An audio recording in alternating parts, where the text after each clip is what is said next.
মা বোনদেরকে বলতে চাই, 100 টাকা, 1000 টাকা, 2000 টাকা একটা শাড়ি আর একটা লুঙ্গির জন্য আপনার ভোট যদি 5 বছরের জন্য বিক্রি করে দেন, ওই 1000 টাকার বিনিময়ে আপনার কাছ থেকে সে লক্ষ লক্ষ টাকা আপনার বরাদ্দের টাকা সে মেরে খাবে। তাহলে এই আপনার সাময়িক একটা শাড়ি লুঙ্গির জন্য 5000 বা 1000 টাকার জন্য আপনারা কি ভোট বিক্রি করবেন? দূর যোগে দূর ভোগে মানুষের পাশে চেয়ে দেখো কারা আজ আগে ছুটে আসে। নিপীড়িত অসহায় গরিবের কাছে চেয়ে দেখো কারা আজ আগে ছুটে আসে। জনগণ চিনে গেছে দলটাকে বেশ, জনগণ বুঝে গেছে দলটাকে বেশ। জামাতে ইসলামী বাংলাদেশ, জামাতে ইসলামী বাংলাদেশ, জামাতে ইসলামী বাংলাদেশ। ভবিষ্যতে যদি আল্লাহ তাআলা আমাদেরকে আপনাদের ভোটে নির্বাচিত করেন, আমরা যদি ক্ষমতায় আসি, আমরা এমন সিস্টেম চালু করব, এমনভাবে তালিকা তৈরি করব, যেই তালিকা তৈরি করার মাধ্যম দিয়ে আপনার যা প্রাপ্য সরকারি বেসরকারি যত ধরনের সুবিধা আছে সব সুবিধা আপনার বাড়িতেই পৌঁছে যাবে ইনশাআল্লাহ। এটার জন্য আপনার কারোর দ্বারস্থ হতে হবে না, কাউকে টাকা দিতে হবে না, কাউকে ম্যানেজ করতে হবে না। আপনি মুসলমান হন, হিন্দু হন, ঋষি হন, যেই হন না কেন, আপনি মানুষ, আপনার নামে যে বরাদ্দ আছে এই বরাদ্দ আপনি যথারীতি পেয়ে যাবেন। এর জন্য কাউকে টাকা পয়সা ম্যানেজ করা লাগবে না। 2 নম্বর, আমি যে কথাটি বলতে চাই, আমার মা বোনেরা এখানে আছেন, গত 15 বছরে যারা এই এলাকার এমপি ছিল তারা কি কখনো এসে এই 15 বছরে আপনাদেরকে নিয়ে এইভাবে বসছে? এইভাবে বসেছে? জোরে বলেন। না, কেউ বসে নাই। আপনারা অনেকেই তাদের চেহারাও দেখেন নাই। দেখেছেন? দেখেন নাই। অনেকে নামও জানেন না যে তার নাম কি ছিল, কারণ ভোটও তাদের লাগে নাই। এটা তো একটা ভোট কেন্দ্র, তাই না? মহিলা সমিতি সরকারি প্রাথমিক বিদ্যালয় এটা একটা কেন্দ্র। এই কেন্দ্রের ভিতরে মানুষ না আসলেও, কুকুর বিড়াল শুয়ে থাকলেও ভোট হয়ে গেছে, ফলাফল হয়ে গেছে। এটাই ছিল নির্বাচন। এই নির্বাচনে জনগণের সরকার প্রতিষ্ঠিত হয় নাই। আলহামদুলিল্লাহ, আমাদের ছাত্রদের, জনতার এই রক্তের বিনিময়ে জুলাই বিপ্লবের মাধ্যম দিয়ে শেখ হাসিনার মতো স্বৈরাচারী সরকার যে পালিয়ে গিয়েছে, এই পালিয়ে যাওয়ার মাধ্যম দিয়ে বাংলাদেশ নতুন করে স্বাধীন হয়েছে। আপনার আমার কথা বলার সুযোগ তৈরি হয়েছে। এতদিন আমরা কথা বলতে পারি নাই, আমরা মাস্ক পরে ঘুমাইতাম, আমরা মাস্ক পরে রাস্তায় যাইতাম, আমরা কোনো সময় নিজেদেরকে ওপেন করতে পারি নাই, কারণ আমাদেরকে ক্রস ফায়ার দেওয়ার জন্য, আমাদেরকে অ্যারেস্ট করার জন্য, আমাদেরকে বিভিন্নভাবে নির্যাতন করার জন্য শেখ হাসিনার যত বাহিনী আছে সব বাহিনী আমাদেরকে খুঁজে বেড়াতো। কাজে এই অবস্থায় এসে আল্লাহ তাআলা আমাদেরকে যেই পর্যায়ে নিয়ে এসেছেন, আমরা আল্লাহর শুকরিয়া আদায় করি। আপনাদেরকে আমরা বলতে চাই, বাংলাদেশ জামাত ইসলামী অনেক কিছু থেকে মুক্ত, অনেক কিছু থেকে মুক্ত।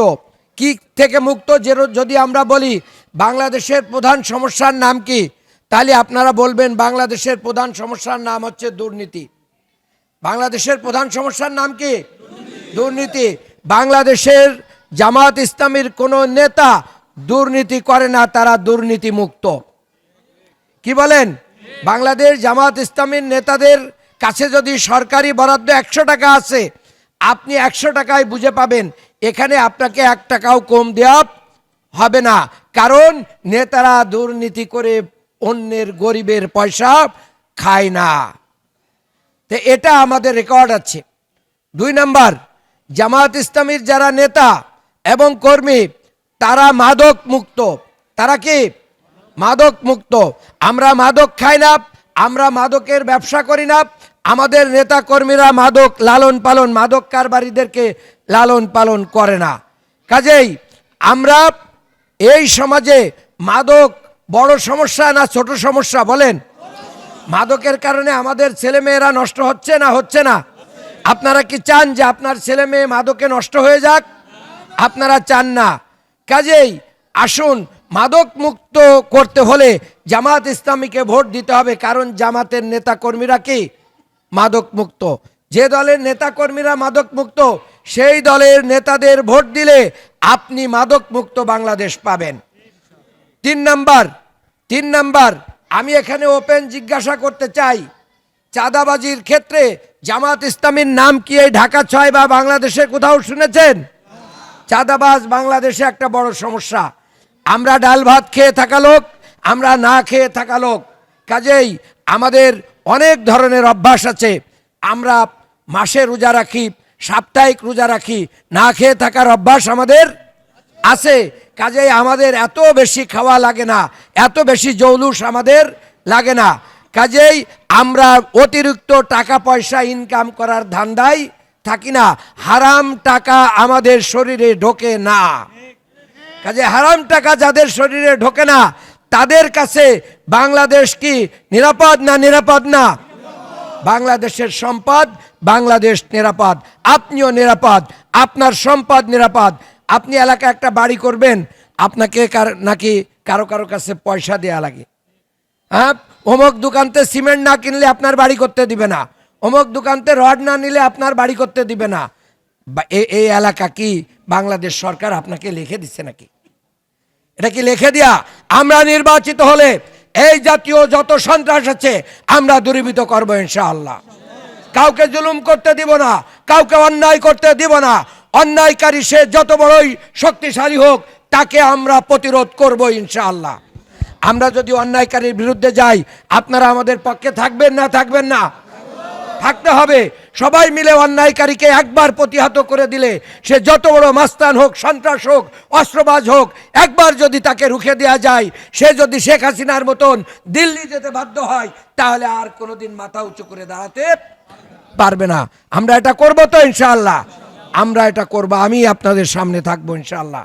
এরপরে আমি যে কথাটি বলতে চাই, আমাদের মা বোনেরা, আপনাদের নামে সরকারের বিধবা ভাতা, বয়স্ক ভাতা, দরিদ্রতার বিভিন্ন ধরনের ভাতা আসে।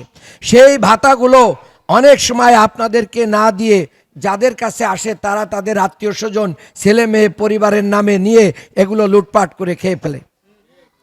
আসলে বলেন, আমি মুসলমানদেরকে জিজ্ঞেস করতে চাই, মুসলমানরা কি শুকর খায়? খায়? খায় না। খাওয়া কি? তাহলে আপনার টাকা আপনার নামে বরাদ্দ, আমি যদি এমপি হই, আপনারটা যদি আমি খাই তাহলে কি খাওয়া হয়? হালাল না হারাম? হারাম। তাহলে আমাদের দেশে এরকম মানুষ আছে না বিভিন্ন দলে, যারা এরকমটা খেয়ে ফেলে, কোনো চিন্তা ভাবনা করে না, আর নিজেরে খুব বুদ্ধিমান মনে করে। নিজেরে কি? এবং বড় বাড়ি, বড় গাড়ি, সব কিছু হয়। আমাদের আমিরে জামাত বলেছেন, আমরা যদি নির্বাচিত হই আমরা ট্যাক্সবিহীন গাড়ি নিব না, বিনা ট্যাক্সের গাড়ি আমরা কিনবো না, সরকারি ওই গাড়ি আমরা নিব না, সরকারি প্লট আমরা নিব না। আমরা যদি আমাদের মাথা গুজার ঠাঁই না থাকে আমরা ভাড়া থাকবো, না হলে আমরা গাছের নিচেই থাকবো, কিন্তু হারাম একটা জিনিস আমরা আমাদের পকেটে ঢুকাবো না ইনশাআল্লাহ। বাংলাদেশ জামাত ইসলামী সেই রাজনীতি করবে। মা বোনদেরকে বলতে চাই, 100 টাকা, 1000 টাকা, 2000 টাকা একটা শাড়ি আর একটা লুঙ্গির জন্য আপনার ভোট যদি 5 বছরের জন্য বিক্রি করে দেন, ওই 1000 টাকার বিনিময়ে আপনার কাছ থেকে সে লক্ষ লক্ষ টাকা আপনার বরাদ্দের টাকা সে মেরে খাবে। তাহলে এই আপনার সাময়িক একটা শাড়ি লুঙ্গির জন্য 5000 বা 1000 টাকার জন্য আপনারা কি ভোট বিক্রি করবেন? আমরা ভোট বিক্রি করব না। কাজেই আমি হয়তো আপনাদের কোনো সুযোগ দিতে পারবো না, কিন্তু নির্বাচিত হওয়ার পরে আপনার নামে সরকারি যে বরাদ্দ হবে, জাকাতের যে বরাদ্দ হবে, বিদেশ থেকে যত বরাদ্দ আসবে সেইগুলো আমার এলাকায় যদি আনতে পারি তাহলে আপনাদের হক আপনাদের বাড়িতেই আমরা পৌঁছে দেবো ইনশাআল্লাহ। এবং আমরা আনবো ইনশাআল্লাহ। আমি একবার আপনাদেরকে বলতে চাই, একবার একটা আপনারা তো নৌকায় ভোট দিয়েছেন, ধানের শীষে ভোট দিয়েছেন, লাঙ্গলে ভোট দিয়েছেন, একবার দাড়িপাল্লায় দিয়ে দেখুন আমরা কিভাবে এই দেশকে শাসন করি। এই সুযোগ আমাদেরকে একবার কি দেয়া যায় না যায় না বলেন? দেয়া যায়। তাই বাংলাদেশের শহরে বন্দরে সব জায়গায় এই কথা হচ্ছে, সব দেখেছি বারবার দাড়িপাল্লা। এইবার কি বলে? সব দেখেছি বারবার দাড়িপাল্লা, এইবার খুব মিল। আর আমার যে সমস্ত হিন্দু ভাই বোনেরা আছেন তাদেরকে বলতে চাই, অনেকে বলতো যে হিন্দুরা নাকি জামাত করে না। তা আমি এবার জিজ্ঞেস করতে চাই, একজন হিন্দুকে জামাত ইসলামী এমপি পদে নমিনেশন দিয়েছে, আপনারা শুনেছেন? তার নাম কি? কৃষ্ণ নন্দী। খুলনাতে আমরা তাকে নমিনেশন দিয়েছি। যে ধর্মের হোক, এই বাংলাদেশ সকল ধর্মের মানুষের। এই বাংলাদেশ কি শুধু মুসলমানের না, এই বাংলাদেশ সব ধর্মের মানুষের। আমরা সব ধর্মের মানুষরা যেরকম মসজিদে আমরা পাশাপাশি থাকি, আবার মন্দিরেও আমাদের পাশাপাশি থাকি। আমাদের একই বিল্ডিংয়ে একজন মুসলমানও থাকে, একজন হিন্দু থাকে, আমাদের তো কোনো সমস্যা হয় না। কাজেই আমরা হিন্দু, বৌদ্ধ, খ্রিস্টান আমরা ঐক্যবদ্ধভাবে বাংলাদেশের জন্য কাজ করব। রাজি আছে? ইনশাআল্লাহ আমরা ভেদাভেদ করব না। আমরা কারোর হুমকি ধামকিতে ভোট পরিবর্তন করব না। হুমকি ধামকিতে ভোট পরিবর্তন করব না। আমি স্পষ্টভাবে আজকের এই সভায় ঘোষণা করছি, যদি কোনো বড় সন্ত্রাসী হও, অস্ত্রধারী হও এবং কোনো দাম্ভিক লোক যদি থেকে থাকো, তাহলে তুমি ভালো হয়ে যাও।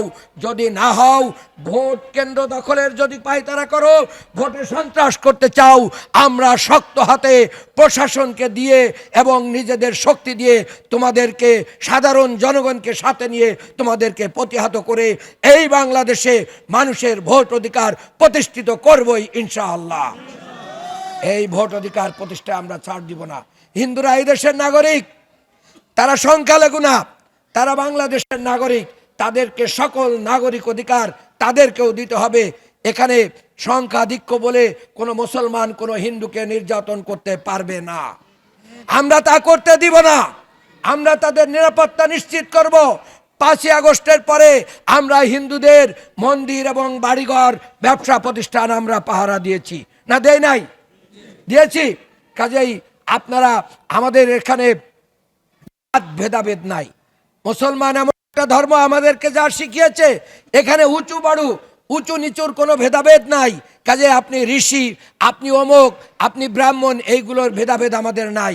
আমরা নামাজে সবাই এক কাতারে দাঁড়িয়ে যাই। কাজে এই সমাজেও আমরা এক কাতারে দাঁড়িয়ে যাব ইনশাআল্লাহ। পারবো তো? ইনশাআল্লাহ। আপনাদের সবাইকে ধন্যবাদ জানাই। আজকের এই সামান্য আয়োজন, আমরা আরো ভালো কিছু থাকলে আরো ভালো কিছু করতে পারতাম। আমাদের সাধ্যের কি আছে, মানে সীমাবদ্ধতা আছে, কিন্তু আমাদের ইচ্ছা আছে অনেক কিছু করার। আপনারা দোয়া করবেন। আমরা যত সবাই মিলে একটা সুন্দর বাংলাদেশ গড়তে চাই।